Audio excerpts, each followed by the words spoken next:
গাজায় আবারও আগ্রাসন চালিয়েছে ইসরায়েল, আর এতে শান্তি প্রক্রিয়া মুখ থুবড়ে পড়েছে। সংঘাত বিরতি ভঙ্গ করে ইসরায়েলের নতুন বিমান হামলায় গাজায় নিহতের সংখ্যা বেড়ে দাঁড়িয়েছে 109 জনে, যার মধ্যে 46 জনই শিশু। আহতদের সংখ্যা শতাধিক এবং হাসপাতালগুলোতে জায়গা ফুরিয়ে গেছে। কয়েক সপ্তাহ আগেই সংঘাত বিরতি চুক্তির পর গাজার মানুষ শান্তির আশা করেছিলেন, কিন্তু নতুন এই হামলায় আবারও রক্তে রাঙা হলো এই উপত্যকা।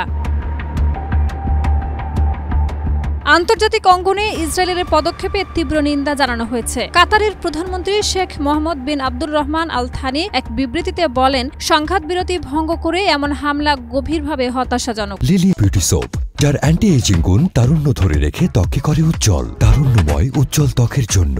রিমার্ক। তিনি আরো জানান, কাতার ফিলিস্তিনি স্বাধীনতাকামী সংগঠন অস্ত্র ত্যাগে রাজি করানোর চেষ্টা চালিয়ে যাচ্ছে এবং গাজার রাজনৈতিক সমাধানে কাজ করছে।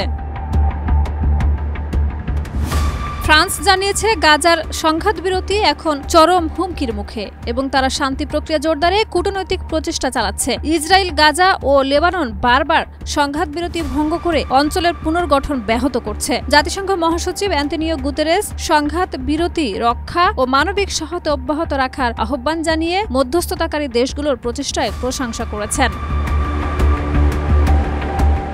এদিকে ইসরায়েল ফিলিস্তিনি বন্দীদের সঙ্গে আন্তর্জাতিক রেড ক্রসের সাক্ষাৎ নিষিদ্ধ করেছে, যা ফিলিস্তিনি স্বাধীনতাকামী সংগঠন মানবাধিকারের চরম লঙ্ঘন হিসেবে নিন্দা জানিয়েছে। গাজায় আবারও ধ্বংস, আতঙ্ক ও শোকের ছায়া নেমে এসেছে।